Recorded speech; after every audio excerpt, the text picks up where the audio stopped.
आज हम परमेश्वर के पवित्र वचन में से पृथ्वी भर में कौन कौन से राज्य उदय हुए और अभी कौन से राज्य हैं बाकी जो उदय होंगे, थोड़ा सा नजर हम इस पे डालेंगे। हम देखते हैं सबसे पहले दानियल की किताब जब 2 अध्याय में नबूकदनेस्सर राजा को जो स्वप्न दिखाया परमेश्वर ने, उसका जो अर्थ निकल कर आया, और उसके अलावा परमेश्वर के दास दानियल को भी परमेश्वर ने दर्शन दिखाया 7 अध्याय में 8 अध्याय में कि पृथ्वी भर में कौन कौन से राज्य उदय होंगे, उनका स्वभाव कैसा होगा और उनका समय कितना होगा। तो सबसे पहले बाबुल साम्राज्य 606 बीसी से 539 बीसी तक ये साम्राज्य था। नबूकदनेस्सर इसका सम्राट था और उसके बाद उसका उत्तराधिकारी था उसका बेटा। जो मूर्ति परमेश्वर ने नबूकदनेस्सर राजा को जो स्वप्न दिखाया था वो भी हम देखेंगे। तो सबसे पहले बाबुल साम्राज्य धरती पर हुआ, उससे पहले मिस्र का साम्राज्य था और उसके बाद असूरियन साम्राज्य आया जो 721 बीसी में इजरायलियों को गुलाम बनाकर ले गया था। उसके बाद बाबुल साम्राज्य की शुरुआत हुई। तो बाबुल साम्राज्य से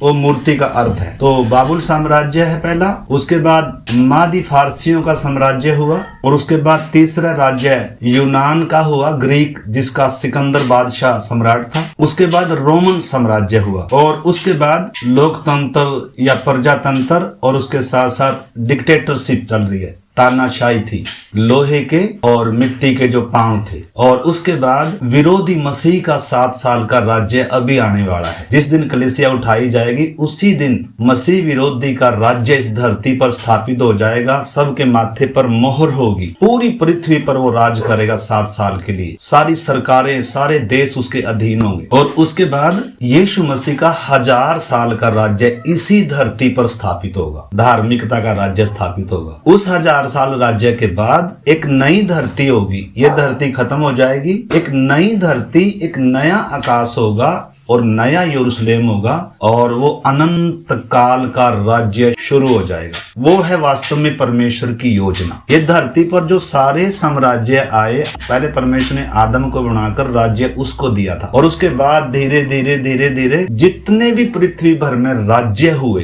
ये पृथ्वी भर के जितने भी राज्य हुए ये तात्कालिक थे, ये थोड़े समय के लिए थे। ये धरती भी वास्तव में परमेश्वर ने उद्देश्य से बनाई है। ये पृथ्वी, ये आकाश थोड़े समय का, एक नया आकाश और एक नई पृथ्वी, एक अनंत काल शुरू होगा। तो अभी उस अनंत काल की तैयारी में है हम। तो हम देख रहे हैं दानियल की किताब में से हम निकालेंगे। परमेश्वर ने नबूकदनेस्सर राजा को जो मूर्ति दिखाई थी, सोने का सिर था और छाती चांदी की उसकी भुजाएं थी, कमर उसकी पीतल की थी और उसकी टांगें लोहे की थी और उसके बाद उसके नीचे के पांव कुछ लोहे के और कुछ मिट्टी के थे। और उसके बाद एक पत्थर उसके पांव पर लगता है जो उसके पूरी मूर्ति को खंड खंड कर देता है और वो जो पत्थर था वो पूरी पृथ्वी पर क्या हो जाता है, फैल जाता है। वो 1000 साल का मसीह का राज्य है। तो ये पूरा भविष्य परमेश्वर ने पहले ही बता दिया था। तो पहले मिस्र था, फिर असूरियन साम्राज्य हुआ, फिर बेबीलोन साम्राज्य, मादी फारसी, फिर ग्रीक यूनान का और उसके बाद रोम का और उसके बाद आगे तानाशाही डिक्टेटरशिप था, कहीं लोकतंत्र और प्रजातंत्र था। मिली जुली सरकारें थी, कुछ मिट्टी का कुछ लोहे का था। दानियल की किताब 2 अध्याय 36 से मैं पढ़ता हूँ। स्वप्न तो यूं ही हुआ और अब हम उसका फल राजा को समझा देते हैं। हे राजा, तू तो महाराज दिराज है, क्योंकि स्वर्ग के परमेश्वर ने तुझको राज्य, सामर्थ्य, शक्ति और महिमा दी है। और जहाँ कहीं मनुष्य पाए जाते हैं वहाँ उसने उन सबों को और मैदान के जीव जंतु और आकाश के पक्षी भी तेरे वश में कर दिए हैं और तुझको उन सब का अधिकारी ठहराया है। यह सोने का सिर तू ही है। परमेश्वर का दास दानियल नबूकदनेस्सर सम्राट को उस मूर्ति का जो अर्थ है वो समझा कर दे रहा है। जब किसी पंडित ने, शास्त्रियों ने, किसी ज्योतिषियों ने उसका भेद नहीं बता सके, क्योंकि परमेश्वर की योजना कोई नहीं जान सकता, परमेश्वर अपने लोगों पर प्रकट करके देता है। तो दानियल परमेश्वर का दास नबूकदनेस्सर के सामने उसका पूरा भेद बता रहा है, उसका मतलब क्या है। तो दानियल कह रहा है सोने का सिर जो था उस मूर्ति का वो तू ही है। 39 से मैं पूरा पढ़ लेता हूँ, फिर इसको एक्सप्लेन करेंगे। तेरे बाद एक राज्य और उदय होगा जो तुझसे छोटा होगा और एक और तीसरा पीतल का राज्य होगा जिससे सारी पृथ्वी भर जाएगी। चौथा राज्य लोहे के तुल्य मजबूत होगा। लोहे से तो सब वस्तुएं चूर चूर हो जाती हैं और पिस जाती हैं, इसलिए जिस भांति लोहे से वे सब कुचली जाती हैं, उसी भांति उस चौथे राज्य से सब कुछ चूर चूर होकर पिस जाएगा। तूने जो मूर्ति के पांव और उसकी उंगलियों को देखा, जो कुछ कुम्हार की मिट्टी की और कुछ लोहे की थी, इससे वह चौथा राज्य बंटा हुआ होगा, तो भी उसमें लोहे का सा कड़ापन रहेगा। जैसे कि तूने कुम्हार की मिट्टी के संग लोहा भी मिला हुआ देखा था, जैसे पांव की उंगलियां कुछ तो लोहे की और कुछ मिट्टी की थी। इसका अर्थ यह है कि वह राज्य कुछ तो दृढ़ और कुछ निर्बल होगा। तूने जो लोहे को कुम्हार की मिट्टी के संग मिला हुआ देखा, इसका अर्थ यह है कि उस राज्य के लोग एक दूसरे मनुष्यों से मिले जुले तो रहेंगे, परंतु जैसे लोहा मिट्टी के साथ मेल नहीं खाता, वैसे ही वे भी एक न बने रहेंगे। उन राजाओं के दिनों में स्वर्ग का परमेश्वर एक ऐसा राज्य उदय करेगा जो अनंत काल तक न टूटेगा और न वह किसी दूसरी जाति के हाथ में किया जाएगा, वरन वह उन सब राज्यों को चूर चूर करेगा और उनका अंत कर डालेगा और वह सदा स्थिर रहेगा। जैसे तुमने देखा कि एक पत्थर किसी के हाथ के बिना खोदे पहाड़ में से उखड़कर उसने लोहे, पीतल, मिट्टी, चांदी और सोने को चूर चूर किया। इसी रीति महान परमेश्वर ने राजा को बताया है कि इसके बाद क्या क्या होने वाला है। न स्वप्न में और न इसके फल में कुछ संदेह है। तो धरती पर क्या क्या होने वाला है परमेश्वर ने पहले से ही बता दिया है। परमेश्वर का धन्यवाद करते हैं इस पवित्र शास्त्र के लिए जो हमारे हाथ में है। हम अंधेरे में नहीं चल रहे।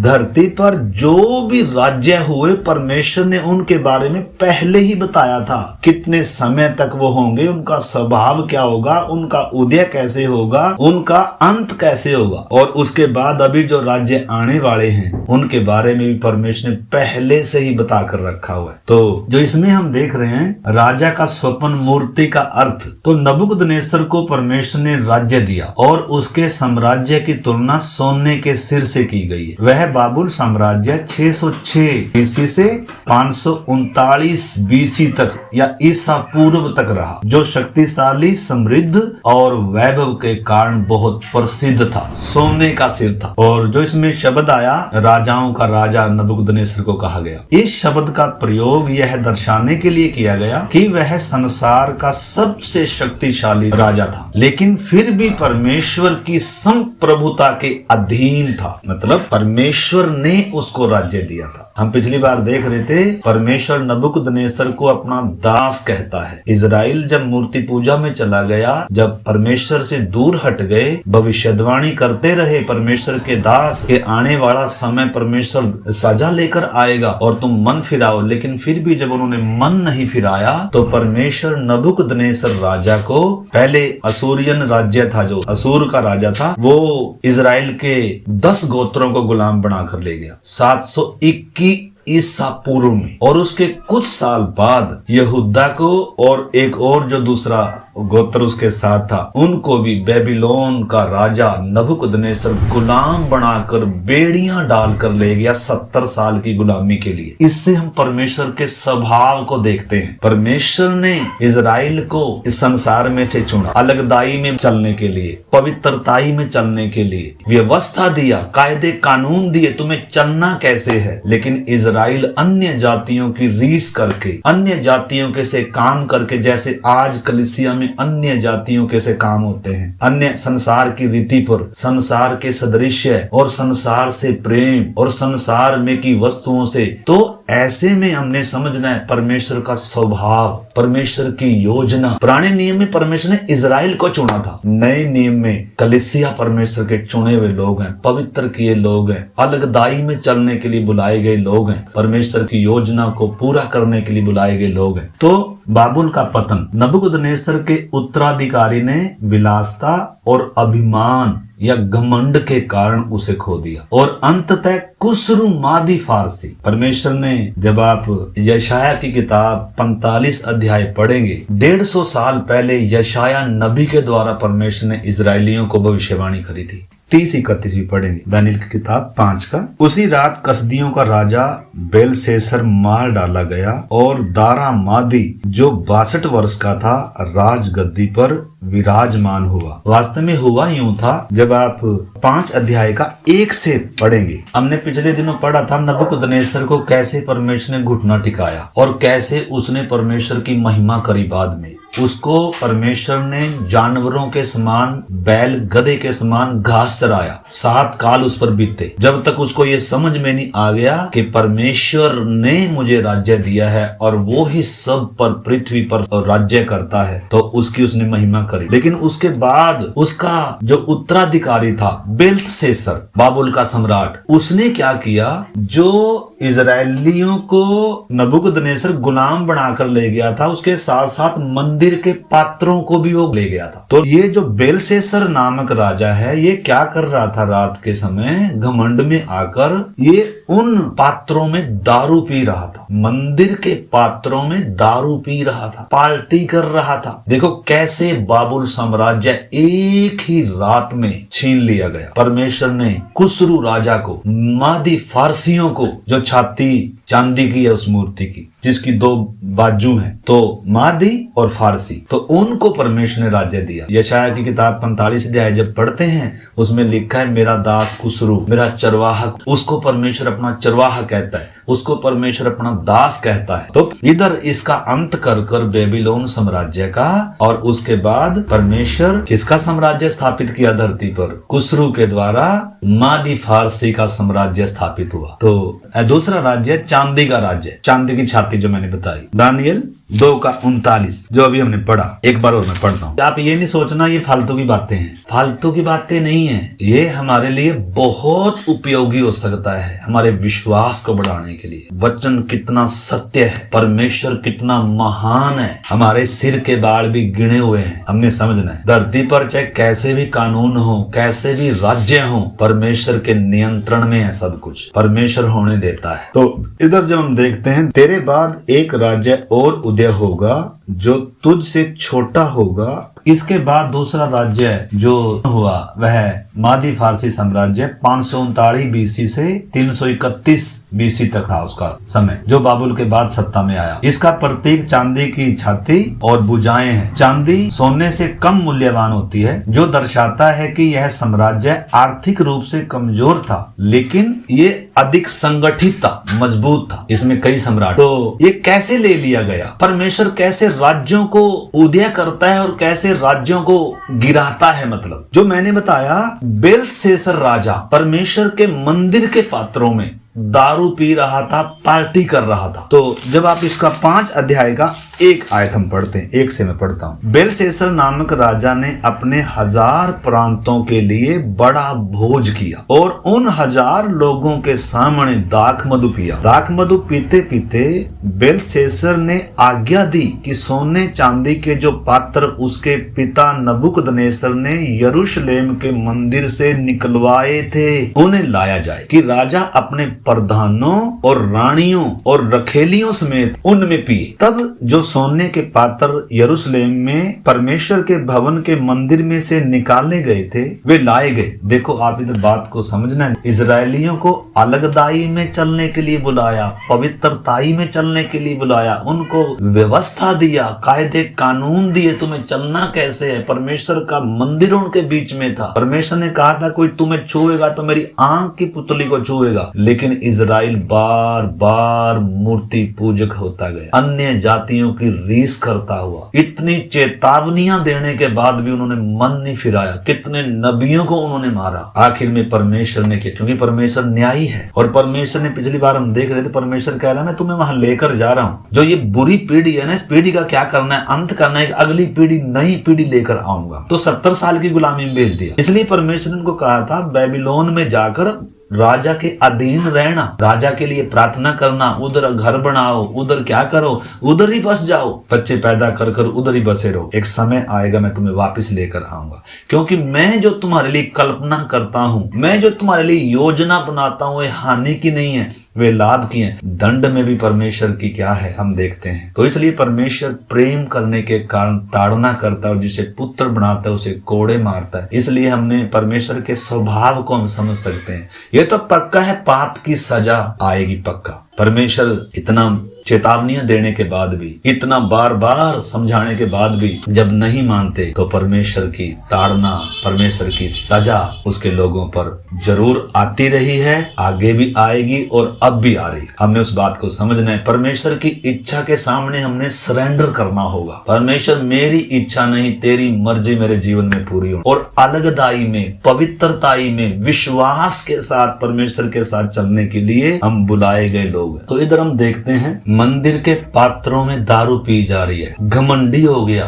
इसने सोचा अब तो साम्राज्य मेरे हाथ में है और मैं जो मर्जी कर सकता हूँ। तो आगे आप इसका जब पूरा पढ़ते हैं, 5 अध्याय बाद में पूरा पढ़ना, अभी उतना समय नहीं है, परंतु थोड़ा सा मैं समझाने के लिए। वे दाख मधु पीकर सोने चांदी, पीतल, लोहे, काठ और पत्थर के देवताओं की स्तुति कर रहे थे। देवताओं की स्तुति कर रहे हैं, परमेश्वर के मंदिर के पात्रों में दारू पी रहे हैं। देखो, ये परमेश्वर होने देता है सभी। परमेश्वर कमजोर नहीं है, लेकिन परमेश्वर होने देता है। हमने इस बात को समझना है कि उसी घड़ी मनुष्य के हाथ की सी कई उंगलियां निकलकर दीवार के सामने, राज मंदिर के दीवार के चूने पर कुछ लिखने लगी। जो उनका मंदिर था देवताओं का, उसकी दीवार पर ऐसे हाथ की उंगलियां निकलकर कुछ लिख रही हैं चुनने से। तो ये घटना, ये बात जब उसने देखी और हाथ का जो भाग लिख रहा था वह राजा को दिखाई पड़ा, उसे देखकर राजा भयभीत हो गया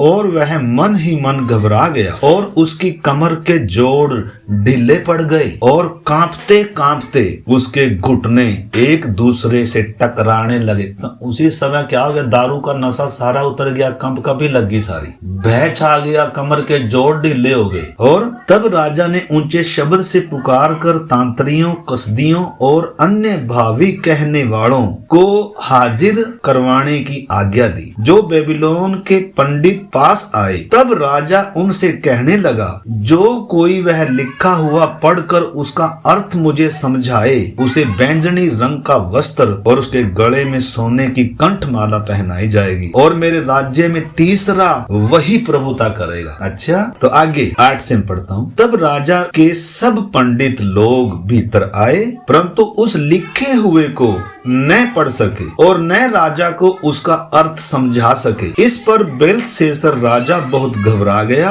और भयातुर हो गया और उसके प्रधान भी बहुत व्याकुल हो गए। राजा और प्रधानों के वचनों को सुनकर रानी भोज के भवन में से आई और कहने लगी, हे राजा, तू युग युग जीवित रहे, अपने मन में न घबरा और न उदास हो। तेरे राज्य में दानियल नामक एक पुरुष है, जिसका नाम तेरे पिता ने बेल्तशस्सर रखा था। उसमें पवित्र ईश्वरों की आत्मा रहती है। देखो, अन्य जाति क्या गवाही दे रहे हैं दानियल के लिए। ये साधारण व्यक्ति नहीं है, इसमें परमेश्वर की आत्मा रहती है, इसकी बुद्धि, इसका ज्ञान, क्योंकि नबूकदनेस्सर के स्वप्न का अर्थ इसी ने बताया था और नबूकदनेस्सर ने इसको अपने साम्राज्य में प्रधान नियुक्त कर दिया था। तो रानी कह रही है, भाई वो व्यक्ति है ना जो, वो इसका अर्थ बताएगा। तो और उस राजा के दिनों में उसमें प्रकाश, प्रवीणता और ईश्वरों के तुल्य बुद्धि पाई गई।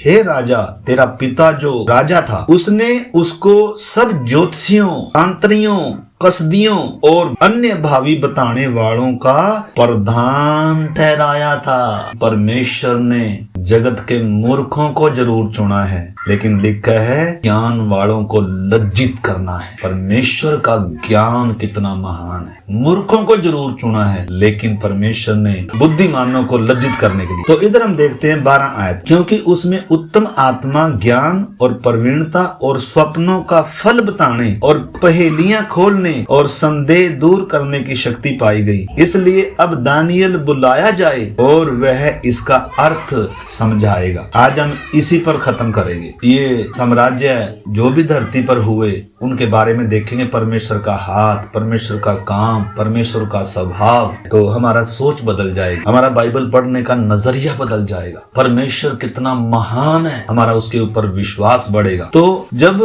दानियल को बुलाया गया तो वो उसको अर्थ समझा रहा है। आप इसको बाद में पढ़ना 13 आयत से ले। तो वो उसका अर्थ समझाते हुए 5 अध्याय का 20 से। परंतु जब उसका मन फूल उठा, नबूकदनेस्सर के बारे में कह रहा तेरे बाप को तेरे सामने परमेश्वर ने घास चराया था और तुझे अकल नहीं आई, तेरा मन फिर भी फूल उठा। तो वो विषय इधर। परंतु जब नबूकदनेस्सर उसका मन फूल उठा और उसकी आत्मा कठोर हो गई, यहाँ तक कि वह अभिमान करने लगा, तब वह अपने राज सिंहासन पर से उतारा गया और उसकी प्रतिष्ठा भंग की गई और वह मनुष्यों में से निकाला गया और उसका मन पशुओं का सा और उसका निवास जंगली गधों के बीच हो गया। वह बैलों के समान घास चरता और उसका शरीर आकाश की ओस से भीगा करता था, जब तक कि उसने जान न लिया कि परम प्रधान परमेश्वर मनुष्यों के राज्यों के ऊपर प्रभुता करता है और जिसे चाहता है उसी को उस पर अधिकारी ठहराता है। तो भी हे बेलशस्सर, तो भी तू जो उसका पुत्र है और यह सब कुछ जानता था, तो भी तेरा मन नम्र न हुआ, वरन तूने स्वर्ग के प्रभु के विरुद्ध सिर उठाकर उसके भवन के पात्र मंगवाकर अपने सामने रखवा लिए और अपने प्रधानों, रानियों, रखेलियों समेत उनमें दाख मधु पिया और चांदी, सोने, पीतल, लोहे, काठ और पत्थर के देवता जो न देखते, न सुनते, न जानते, उनकी तो स्तुति की। परंतु परमेश्वर जिसके हाथ में तेरा प्राण है और जिसके वश में तेरा सब चलना फिरना है, उसका सम्मान तूने न किया। देखो, परमेश्वर को जानने वाले लोग सम्राटों के सामने कैसे दलेरी से बात करते हैं। इसलिए वचन में लिखा है 11 का 32 में दानियल में, जो लोग अपने यहोवा परमेश्वर को जानते हैं वो हियाव बांध कर बड़े बड़े काम करेंगे। वो किसी सम्राटों से डरते नहीं है। जो डरते हैं वो परमेश्वर को जानते ही नहीं है। परमेश्वर को जानने वाला व्यक्ति, परमेश्वर के साथ चलने वाला व्यक्ति कभी सम्राटों से, सरकारों से डरा नहीं है। इतिहास गवाह है, बल्कि सम्राटों के घुटने टिकाए हैं। हमने समझना मेरे प्यारे भाई बहन। तो आगे भी मैं थोड़ा सा पढ़ना चाहता हूँ। तब ही यह हाथ का एक भाग उसी की ओर से प्रकट किया गया है और वे शब्द लिखे गए हैं। जो शब्द लिखे गए वे ये हैं, मने मने तकेल और उपारसीन। इस लेख का अर्थ यह है, मने अर्थात परमेश्वर ने तेरे राज्य के दिन गिनकर उसका अंत कर दिया है। तकेल अर्थात मानो तराजू में तोला गया और हल्का पाया गया है। पेरेस अर्थात तेरा राज्य बांटकर मादियों और फारसियों को दिया गया है। तब बेलशस्सर ने दानियल को क्या कर रहा है, उसका सम्मान तो कर रहा है, लेकिन उसी रात कसदियों का राजा बेलशस्सर मार डाला गया। एक ही रात में सम्राटों को, साम्राज्यों को परमेश्वर बदलने वाला परमेश्वर है। कोई लड़ाई नहीं हुई, कोई कुछ नहीं हुआ। हालांकि नबूकदनेस्सर का जो बेबीलोन साम्राज्य था इतना किले नुमा था, इतना जबरदस्त था। उसकी शहरपना पर रथ चल सकते थे। इतनी चौड़ी शहरपना, इतनी ऊंची शहरपना और चारों तरफ नहर खुदवाई थी और पित्तल के गेट थे उसके। लेकिन जिस रात वो दारू पीकर मगन हो रहा था, उसी रात मेरे साथ निकालिए यशायाह 45 अध्याय 45 का 1 आयत। यहोवा अपने अभिषिक्त कुस्रू के विषय में यूं कहता है। अन्य जाति राजा को भी परमेश्वर अपना चरवाहा कहता है, अपना दास कहता है, अपना अभिषिक्त कहता है। मतलब परमेश्वर राजाओं को नियुक्त करता है। और क्या आज्ञा पास करानी है, परमेश्वर का वचन में लिखा है, नीति वचन 21 का 1 में, बहती हुई नालियों के समान परमेश्वर के हाथ में है राजाओं का मन, जिधर चाहता है उधर मोड़ता है। तो परमेश्वर क्या कह रहा है, यहोवा अपने अभिषिक्त कुस्रू के विषय में यूं कहता है, मैंने उसके दाहिने हाथ को इसलिए थाम लिया है कि उसके सामने जातियों को दबा दूं और राजाओं की कमर ढीली करूं, उसके सामने फाटकों को ऐसा खोल दूं कि वे फाटक बंद न किए जाएं। मैं तेरे आगे आगे चलूंगा और ऊंची ऊंची भूमि को चौरस करूंगा। मैं पीतल के कवाड़ों को तोड़ डालूंगा और लोहे के बेड़ों को टुकड़े टुकड़े कर दूंगा। मैं तुझको अंधियारे में छिपा हुआ और गुप्त स्थानों में गड़ा हुआ धन दूंगा, जिससे तू जान ले कि मैं इजराइल का परमेश्वर यहोवा हूँ, जो तुझे नाम लेकर बुलाता है। तो जब दानियल ने इसको बताया ना खुसरू को कि परमेश्वर ने तुझे ये राज्य दिया है, तब इसने क्या किया? तब इसने इजरायलियों को उधर से जाने की अनुमति दी कि यहोवा का भवन बनाओ। तो कैसे परमेश्वर 70 साल की गुलामी के बाद इजराइल को किधर लेकर आ रहा है? फिर से इजराइल में लेकर आ रहा है, यरूशलेम में लेकर आ रहा है। परमेश्वर ने पहले कहा था मैं 70 साल के बाद तुम्हें फिर लेकर आऊंगा। तो 44 अध्याय 26 में पढ़ता हूँ। और अपने दास के वचन को पूरा करता और अपने दूतों की युक्ति को सफल करता हूँ। जो यरूशलेम के विषय में कहता है वह फिर बसाई जाएगी और यहूदा के नगरों के विषय में वे फिर बनाए जाएंगे, और मैं उनके खंडरों को सुधारूंगा। जो गहरे जल से कहता है तू सूख जा, मैं तेरी नदियों को सुखाऊंगा। जो कुसरू के विषय में कहता है वह मेरा ठहराया हुआ चरवाहा है और मेरी इच्छा पूरी करेगा। यरूशलेम के विषय में कहता है वह बसाई जाएगी और मंदिर के विषय में कि तेरी नींव डाली जाएगी। तो आप इतिहास को आप अच्छे से आप इसको पढ़ें, मनन करें। परमेश्वर कितना विश्वास योग्य महान परमेश्वर है, जिस परमेश्वर पर मैंने और आपने विश्वास किया है। तो कैसे परमेश्वर इतिहास में हस्तक्षेप करता आया है और आगे भी करेगा और अब भी कर रहा है। इस करके हमने बहुत प्रार्थनाओं के साथ इन वचनों को पढ़ना है। आज हमने 2 साम्राज्यों के बारे में देखा। पहला साम्राज्य बेबीलोन साम्राज्य। परमेश्वर ने ही दिया, परमेश्वर ने ही ले लिया। दिया था लेकिन घमंड आ गया, मन फूल गया, छत पर टहल रहा था, कह रहा है क्या ये बड़ा बेबीलोन मैंने अपनी ताकत से नहीं पाया। नबूकदनेस्सर ने कहे थे ये शब्द, उसको परमेश्वर ने घास चराया। फिर उसका बेटा भी घमंड से भरकर और परमेश्वर के भवन के पात्रों में जब दारू पी रहा था, देवताओं की उपासना कर रहा था, एक ही रात में परमेश्वर ने उससे राज्य लेकर और मेदो फारसिया को साम्राज्य दे दिया। तो ये जो दूसरा साम्राज्य हम देख रहे हैं, इसमें 539 बीसी से 331 बीसी तक था, जो बाबुल के बाद सत्ता में आया। और इसका प्रतीक चांदी की छाती और भुजाएं थी। सोने से कम मूल्यवान था, ये चांदी की छाती थी। तो इस साम्राज्य में 2 भाग थे, मादी और फारसी। इसे 2 भुजाओं से दर्शाया गया है। तो राजनीतिक दृष्टि से इस साम्राज्य में 127 प्रांत थे। अंत में 331 बीसी में या ईसा पूर्व सिकंदर बादशाह तीसरा साम्राज्य आ रहा है। यूनान का, ग्रीक का साम्राज्य, सिकंदर बादशाह जो विश्व विजेता है। अगली बार हम उसको देखेंगे। आइए हम इस वचन को मनन करें और प्रार्थना करें। जिस पर हमने विश्वास किया वो कितना महान परमेश्वर है। दानियल, सद्रक, मेशक, अबेदनगो उस परमेश्वर को जानते हैं। क्या मैं और आप उस परमेश्वर को जानते हैं? पौलुस कहता है जिस पर मैंने विश्वास किया है मैं उसको जानता हूँ। आइए इन दिनों परमेश्वर को जानने के लिए मन लगाएं, के चरणों में बैठकर वचन पढ़ें, प्रार्थना करें। परमेश्वर कितना महान परमेश्वर है, कैसे इतिहास में साम्राज्यों को स्थापित किया और कैसे उनका अंत किया, और आगे भविष्य में भी परमेश्वर ने लिख कर दिया है। इस करके आइए हम परमेश्वर से प्रार्थना करें। प्रभु हमें भी, प्रभु जब आपने संसार में से चुना है खुदावन, आपको पहचानने के लिए, आपकी उपस्थिति में चलने के लिए आप हमारी सहायता कर, और हमें मनन करने के लिए एक एक की आप सहायता करना। प्रभु जितने हमारे भाई बहन ऑनलाइन जुड़े हैं, बच्चे हों, बड़े बुजुर्ग हों, प्रभु एक एक हम सबको इन बातों को, इन वचनों को और भी गहराई से सीखने में आने वाले दिनों में आप हमारी मदद करें, और सचमुच में खुदावन हम आपके आगमन के लिए तैयार हो जाएं। प्रभु आपके हाथ में सौंपते हैं, आदर महिमा सब आपको देते हैं, और प्रार्थना को हमारे उद्धारकर्ता प्रभु यीशु मसीह के नाम से मांगते हैं, आमीन।